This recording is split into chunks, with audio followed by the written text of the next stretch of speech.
आप सभी को नमस्कार। जय श्री राम, हरे कृष्णा। आज मैं आ चुका हूँ कमोदा गांव में, जो कि कुरुक्षेत्र से 15 किलोमीटर दूर कमोदा नामक ग्राम है।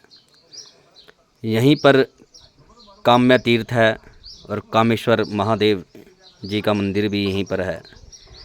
महाभारत से संबंधित यह तीर्थ कामेश्वर तीर्थ के नाम से प्रसिद्ध है और काम्य नामक यह तीर्थ कुरुक्षेत्र में ही पड़ता है। आप जब कभी भी कुरुक्षेत्र आओ तो आप कुरुक्षेत्र से ज्योतिसर से कामेश्वर तीर्थ कमोदा गांव में पड़ता है। आप यहां पर आकर इस तीर्थ के दर्शन कर सकते हैं और पुण्य के भागी बन सकते हैं। भगवान कृष्ण यहीं पर पांडवों से मिलने के लिए आए थे। अभी हम आपको उस तीर्थ के दर्शन कराएंगे। ये देखिए, ये मंदिर का मेन मुख्य द्वार है। अब हम मंदिर में प्रवेश करने जा रहे हैं। श्री कामेश्वर महादेव मंदिर कमोदा गांव कुरुक्षेत्र ज़िले में पड़ता है और बहुत ही सुंदर और अच्छा मंदिर बना हुआ है। यहाँ पर भगवान शंकर जी का पिंडी रूप में यहाँ पर शंकर जी विराजमान है। और ये देखिए, ये तीर्थ है। तीर्थ के मध्य विराजमान भगवान शंकर जी की मूर्ति स्थापित है। फिलहाल तीर्थ के अंदर जल बहुत ही कम है, जल की अभी व्यवस्था नहीं हुई है और तीर्थ बहुत सुंदर बनाया हुआ है।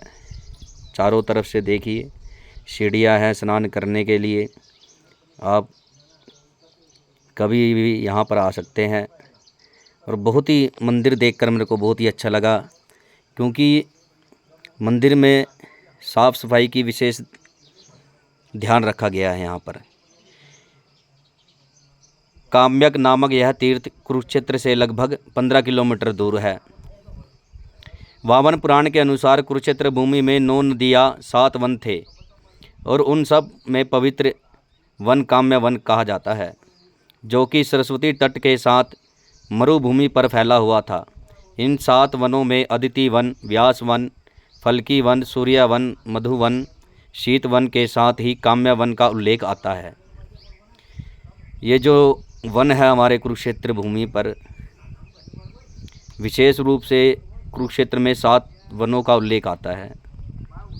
जहाँ जहाँ पांडव गए, जिस स्थान पर पांडव रुके या ठहरे, उन स्थानों का बहुत ही महत्व है हमारी इस मातृभूमि पर, हमारी इस भारत धरती पर।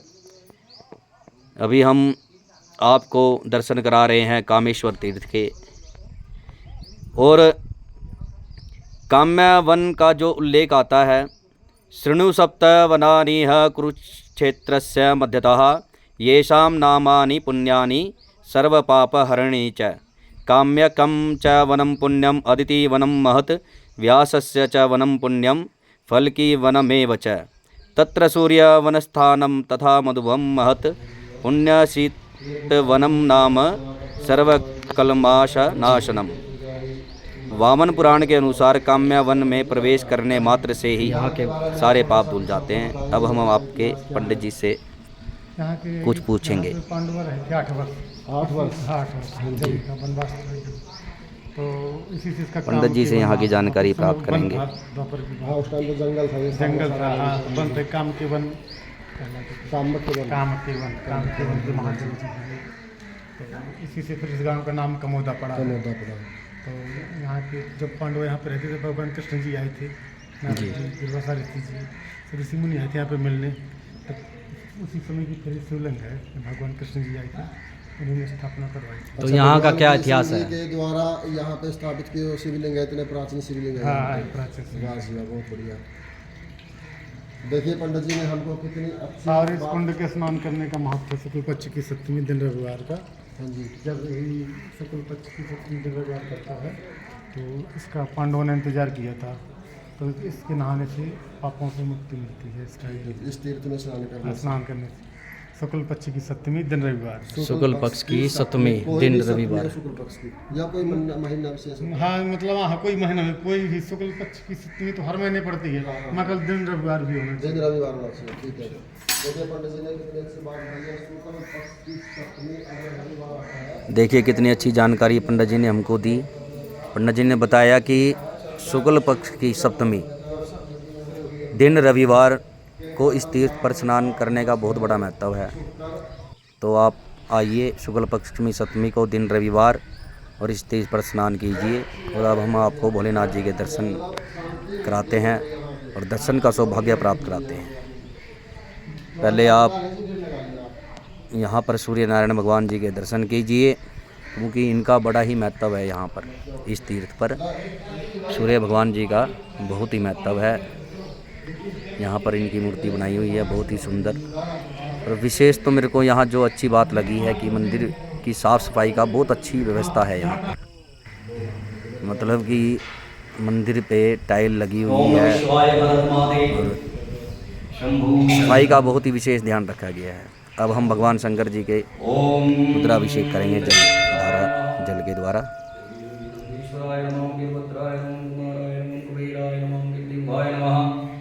ओम ध्यायेत्तं महेशं रजनीं चारुचन्द्रावतं संरत्नादलभो जलाङ्गं प्रसङ्गिरागेयं प्रसन्नं पद्माशीनं सुगन्धास्फुरन्निर्व्याकृतिं वशालं विश्वादं विश्ववन्तं निखिलभयहरं पञ्चवक्त्रं त्रिनेत्रं वा नमः शम्भवाय च यो भवाय च नमः शङ्कराय च महेश्वराय च नमः शिवाय च शिवतराय च नमः। हरि ओं मानवते रुद्रमन्नवौतोदय कवे नमः बाहुव्यामुदते नमः जाते रुद्रशिवातनूरघोरा पापकाशिनी दयानसन्नवासन्तमया गिरिशन्दाविचाकसी जामिभं गिरिशन्दासे विमृगस्तमे शिवाङ्गिरिततां गुरुवाहि भूषीः पुरुगञ्जगदा शिवे नमः च सात्वाङ्गी साक्षावदामसि जुदा सर्वविजगदयक्ष्मभूषमना सदाद्यवो चरदिवक्ता प्रथमो दैव्यो विगगा अहीश सर्वाञ्जं वयं समाशजातु धान्योदराची परासुवा असौजसाम्रो वरुणौतम्रो सुमङ्गलः चैचैनको रुद्रा अवितो दिक्षिता सहस्रसो वैकाकुहेडहीमहे असौजो वसुपतिनीमो विलोहिता उदैनं गोपात्रिशृण्मतिशृण्मुदार्जा सदिष्टो विडयातिना नमोऽस्तुलीलग्रीवाय सहस्रक्षयमे रथोदे अस्य सुत्वानो हन्तेभ्यो करण्णमः प्रमुञ्चदं वनस्तमुभयोरात्म्यो जाम्मा जाचते हसैकवः पराता भगवो भवाभियन्दनो गवनिनो विशल्यो बाणवा उदाने सुन्निता इगव आभुरुषनिगं गदे जाते निर्मेनुटमहसे बभूवते तनूतयास्मान् विश्वतत्समयक्ष्मया परिभुजा परिदे धन्वनो हेतिरस्मान् विणत विश्वतः अतो जलिकुदिस्तारे अस्मन्निधे सहस्राक्षसदे कुदे निषेच्च सल्यानामुखा शिवो नाशुमना भवानमस्तायुधायाना तथाय तिष्ठते उभाभ्यामुदते नमो बाहुभ्यां तव धन्वने मानो महान्तमदमानो अर्भगं मानवशन्नो नमानवशितं वा मानो वदेहि विदरं नोतमातरं मानः प्रियासनुभोर्द्रनिर्रिगः मानसोके नमे मान आयुधिमानो गोगमानो असे गुरिर्रिगः मानो वीरान्नुरवामिनो वदीरेह विपन्तः सदवामहे ॐ नमः शम्भवाय समयो भवाय च नमः शङ्कराय च महेश्वराय च नमः शिवाय च शिवतराय च नमः जजामहे सुगन्धिं वशिवर्धनं उर्वारुकमिव वन्दनान्मृतोर्मुक्षेयमामृताकरं लगञ्जयामहे सुगन्धिं पतिवेदनं उर्वारुकमिव वन्दनान्दितो मुक्षेयमामुदा शम्भवाय च मयो भवाय च नमः शङ्कराय च महेश्वराय च नमः शिवाय च शिवतराय च भगवते श्री साम्ब सदाशिवाय महादेवाय महाकालाय नमः पार्वती पतये हर हर महादेव शंभो ओम काल हर कट हर दुख हर दरिद्र हर संसार का भला कर नमः पार्वती पतये हर हर महादेव शंभो। सभी भोलेनाथ जी के दर्शन कीजिए। आज हम कामेश्वर तीर्थ पर आए हैं जहाँ महाभारत काल के समय में जब पांडवों को वनवास हो गया था, वनवास के समय वो 8 वर्ष इसी कमोदा गांव में कामेश्वर तीर्थ के पास ठहरे हुए थे और उनसे मिलने के लिए भगवान कृष्ण, नारद जी और अलग अलग ऋषि मुनि यहाँ पर आए और भगवान कृष्ण के द्वारा इस शिवलिंग की स्थापना की गई है। ये आप बड़े पुण्य के भागी, आप लोग आज कामेश्वर तीर्थ के दर्शन कर रहे हैं। कमेंट्स बॉक्स में ओम नमः शिवाय, हर हर महादेव लिखना ना भूलिए। भगवान भोलेनाथ आप सबकी सभी मनोकामनाएं पूर्ण करें, ऐसी हम भोलेनाथ जी से प्रार्थना करते हैं। चैनल को लाइक कीजिए, सब्सक्राइब कीजिए, शेयर कीजिए, अधिक से अधिक चैनल को शेयर कर दीजिए।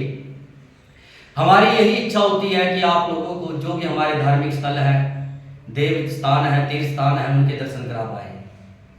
जितना आप उत्साह दिखाओगे, चैनल को सब्सक्राइब करोगे, शेयर करोगे, हमारी भी उत्साह उतनी बढ़ेगी, हमारे मन में उतनी इच्छा जागृत होगी कि आप लोगों को हम ऐसे देव स्थान, तीर्थ स्थान के दर्शन करा पाए। यही हमारी आपसे मनोकामना है। चैनल को सब्सक्राइब कर लीजिए और कमेंट्स बॉक्स में हर हर महादेव लिखना ना भूलिए। धन्यवाद। ओम नमः शिवाय।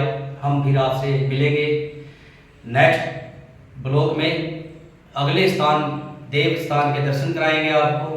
और कमेंट्स बॉक्स में आप जरूर बताइए आपने किस स्थान के दर्शन करने हैं, हम आपकी इच्छा अवश्य पूर्ण करेंगे। जितनी हमारी श्रद्धा हो सकेगी, हमारे से बन पाएगा, हम उस जगह जाने का प्रयास करेंगे। आप हमारे चैनल को लाइक कर लीजिए और कमेंट्स बॉक्स में हर हर महादेव, ओम नमः शिवाय जरूर लिखिए। जय हो भोलेनाथ। हर हर महादेव, ओम नमः शिवाय। अभी आपने महादेव जी का जलाभिषेक होते हुए देखा है। भगवान भोलेनाथ आप सभी की मनोकामनाएं, सभी इच्छाएं पूर्ण करें। महाभारत के वन पर्व के अनुसार वनवास काल में काम्य वन में ही पांडवों की भेंट वेद व्यास जी से हुई थी। इसी तीर्थ पर पांडवों ने भगवान श्री कृष्ण, विदुर व मैत्रेय ऋषि से भी मुलाकात की। महाभारत के अनुसार काम्य वन में ही पांडवों द्वारा मृगया पर निकलने के पश्चात कुटी में अकेली द्रौपदी का जयद्रथ ने अपहरण कर लिया था। द्रौपदी के करुण क्रंदन को देख सुनकर पांडवों ने जयद्रथ को युद्ध में पराजित कर उसे बंदी बनाया था। बाद में युधिष्ठिर ही सलाह पर पांडवों ने उसे मुक्त कर दिया। यही द्रौपदी द्वारा सत्यभामा को प्रतिव्रत धर्म की शिक्षाएं दी गई थी। देवराज इंद्र ने यहीं पर पांडवों से मिलने के लिए महर्षि लोमस को भेजा था। इसी वन में पांडवों की भेंट मार्कंडेय ऋषि से हुई थी। कमोदा में स्थित इस काम्य तीर्थ पर ही पांडवों ने कई वर्षों तक वनवास किया। जनश्रुतियों के अनुसार अश्वत्थामा त्रिकाल संध्या में से एक काल की संध्या इसी तीर्थ पर करते थे। पुराणों के अनुसार काम्य वन में भगवान श्री सूर्य उषा नामक विग्रह में स्थित रहते थे। तीर्थ पर रविवार को पड़ने वाली शुक्ल सप्तमी को मेला लगता है। कहा जाता है उस दिन तीर्थ के सरोवर में स्नान करने वाला मनुष्य विशुद्ध देह पाकर अपने मनोरथों को प्राप्त करता है। तीर्थ पर कामेश्वर अपने मनोरथों को प्राप्त करता है। तीर्थ पर कामेश्वर महादेव मंदिर स्थित है, जिसे भगवान शिव द्वारा कामदेव को भस्म करने के प्रसंग से भी जोड़ा जाता है। हर हर महादेव, ओम नमः शिवाय। इस तीर्थ पर जो ये महादेव जी का मंदिर आपने अभी देखा था, तो मान्यताओं के अनुसार भगवान शिव के द्वारा कामदेव को भस्म करने का जो प्रसंग है वो इस तीर्थ पर जुड़ा हुआ है। अब आपको हम दर्शन कराते हैं जो यहाँ पर मंदिर बने हुए हैं उन मंदिरों के, तो आप सभी दर्शन कीजिए। भगवान लक्ष्मी नारायण जी यहाँ पर स्थापित हैं। आप दर्शन का सौभाग्य प्राप्त कर सकते हैं। हम महाभारत की वो भूमि, वो धर्म क्षेत्र कुरुक्षेत्र में स्थित कमोदा गांव, जो कि कुरुक्षेत्र से 15 किलोमीटर दूर है, वहाँ पर ये मंदिर बना हुआ है। राधा कृष्ण जी के दर्शन कीजिए। भगवान ठाकुर जी भी है यहाँ, बजरंगबली जी के भी दर्शन कीजिए आप। भगवान राधा कृष्ण जी आपकी सभी भक्तों की सभी इच्छाएं पूर्ण करें। भगवान से हमारी यही कामना है, जितने भी हमारे फॉलोवर हैं, सब्सक्राइबर हैं, सभी घर सुख शांति बनी रहे, सभी इच्छाएं पूर्ण हो, सभी मनोरथ पूर्ण हो। श्री राम दरबार जी के अब हम आपको दर्शन कराने जा रहे हैं। ओम श्री राम राम रामेति रमे रामे मनोरमे सहस्रनाम तत्तुल्यं राम नाम वरानने। श्री रामचंद्राय नमः। सीतापतये नमः। लक्ष्मणाय नमः। अब हम आपको दर्शन कराते हैं बजरंग बली जी के। ओम मनोजवं मारुतुल्य वेगं जितेन्द्रियं बुद्धिमतां वरिष्ठं वातात्मजं वानरुख्यमुख्यं श्रीरामदूतं शरणं प्रपद्ये। हे बजरंग बली जी, सभी संकटों को हर लीजिए और सभी हमारे फॉलोवर, जितने भी हमारे सब्सक्राइबर हैं, जिन्होंने मुझे सब्सक्राइब किया है, उनकी सभी इच्छाएं पूर्ण कीजिए। लाल देह लाली लसे अर्धर लाल लंगूर, वज्र देह दानव दलन जय जय जय कपिसूर। ओम हं हनुमते नमः। हे बजरंग बली जी, सभी के घर में सुख शांति प्रदान करें, सभी की इच्छाएं पूर्ण करें। बल बुद्धि के दाता हो आप। ये यहाँ पर वट वृक्ष है, बहुत ही पुराना वट वृक्ष है यहाँ पर, और यहाँ पर ये समाधि बनाई हुई है। श्री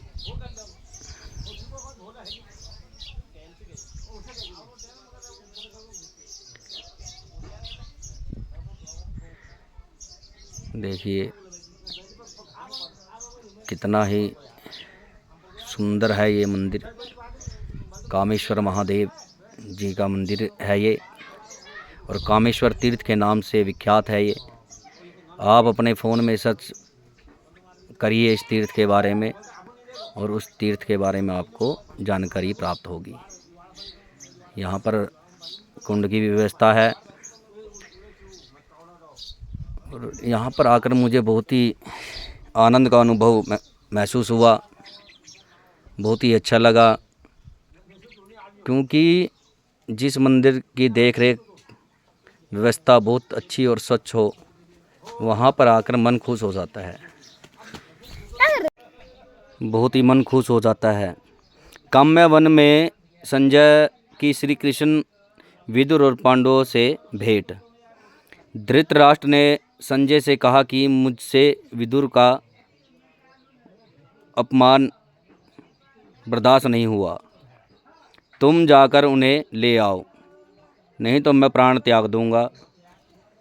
तस्य तद्वचनं श्रुत्वा राज्ञस्तमनुमान्य च संजयो वाडमित्युक्त्वा प्राणोर्वत काम्या प्रति। राजा के वचन सुनकर संजय ने उनका आदर करते हुए बहुत अच्छा कहकर काम्य वन को प्रस्थान किया, जहाँ पांडवों के मध्य में भगवान श्री कृष्ण जी और विदुर जी बैठे हुए थे। एक पवित्र काम्य वन में संजय पहुँचे। पांडवों को जब वनवास हुआ था तो 8 वर्ष पांडव इसी स्थान पर रहे। कमोदा गांव में कामेश्वर तीर्थ के नाम से ये स्थान है। वनवास के 8 वर्ष पांडवों ने यहीं पर व्यतीत करे, और देवर्षि नारद जी का पांडवों के पास आगमन हुआ। इसी स्थान पर जब पांडव रहे और अर्जुन तपस्या के लिए चले गए, तब पांडव बड़ी उदासी से अपने दिन व्यतीत करने लगे। भगवान श्री कृष्ण जी सत्यभामा सहित पांडवों के पास काम्य वन में बैठे थे। उसी समय नारद जी का आगमन हुआ और भीम और पौलस्त्य के संवाद के विषय में बात हुई। युधिष्ठिर के द्वारा तीर्थ सेवन के फल पूछने पर नारद जी ने अर्जुन के विषय में इंद्रलोक का वर्णन किया और तीर्थ यात्रा के फल के विषय का वर्णन किया और उपदेश दिया, और महर्षि पुलस्त्य जी द्वारा कुरुक्षेत्र की सीमा में स्थित अनेकों तीर्थ का महत्ता का वर्णन किया, जिसे वर्तमान में 48 कोशीय परिक्रमा का नाम दिया गया। इसी तीर्थ का वर्णन किया। भविष्य पुराण भरम पर्व अध्याय। राजा स्थानिक के पूछने पर समंतु मुनि ने कहा कि हे राजन, 7वीं तिथि को सूर्य की आविर्भाव हुआ था। ये अंड के साथ उत्पन्न हुए। बहुत दिनों तक अंड में रहने के कारण वे मार्तंड नाम से प्रसिद्ध हुए। जब वे अंड में स्थित थे, उस समय दक्ष प्रजापति ने अपनी रूपा नाम की कन्या को भार्या के रूप में इन्हें अर्पित किया, जिसका नाम संज्ञा है, जिसे विश्वकर्मा जी की पुत्री भी कहा जाता है। विश्वकर्मा की पुत्री भी कहा जाता है। इन्हें यम और यमी नामक 2 संतान प्राप्त हुई। सूर्य के तेज को न सहने घोड़े की रूप में पहचान लिया और स्वयं घोड़े का रूप धारण कर नृत्य दोनों के नथनों को मिलने से जो अश्वनी कुमारों की उत्पत्ति हुई। संयोगवश उस दिन रविवार एवं शुक्ल सप्तमी का दिन था। उसी काल से शुक्ल सप्तमी का इस तीर्थ पर महत्व पड़ चुका है। कहा जाता है कि जो शुक्ल पक्ष की सप्तमी तिथि पड़ती है और रविवार का दिन पड़ता है, उस दिन इस तीर्थ पर स्नान करने का बहुत बड़ा महत्व है। इस तीर्थ पर स्नान करने से जीव सभी पापों से मुक्त हो जाता है, सभी रोगों से उसे मुक्ति मिल जाती है और भगवान सूर्य नारायण जी की असीम कृपा प्राप्त होती है। यही वो तीर्थ है। देखिए, अब तो इसमें जल भी नहीं है, पर साफ़ सफाई कर रहे हैं इस तीर्थ की, तो इसलिए इस जल को सुखा दिया गया है, इस तीर्थ के जल को। तो जब इसका कार्य पूर्ण हो जाएगा, फिर इसमें जल छोड़ दिया जाएगा। फिर आप यहाँ पर आइए और विशेष ध्यान आपने यही रखना है कि शुक्ल पक्ष की जो सप्तमी तिथि पड़ती है और रविवार का दिन, ध्यान देना, उस दिन रविवार अवश्य होना चाहिए। शुक्ल पक्ष की सप्तमी तिथि रविवार का दिन। जी, आप सभी से निवेदन है, आप मेरे चैनल को सब्सक्राइब ज़रूर करिए। मेरे चैनल का नाम है संदीप पांडे व्लॉग्स। यूट्यूब में जाकर आप सर्च कर सकते हैं। फिर मिलेंगे आपके नेक्स्ट ब्लॉग में। तब तक जय श्री राम।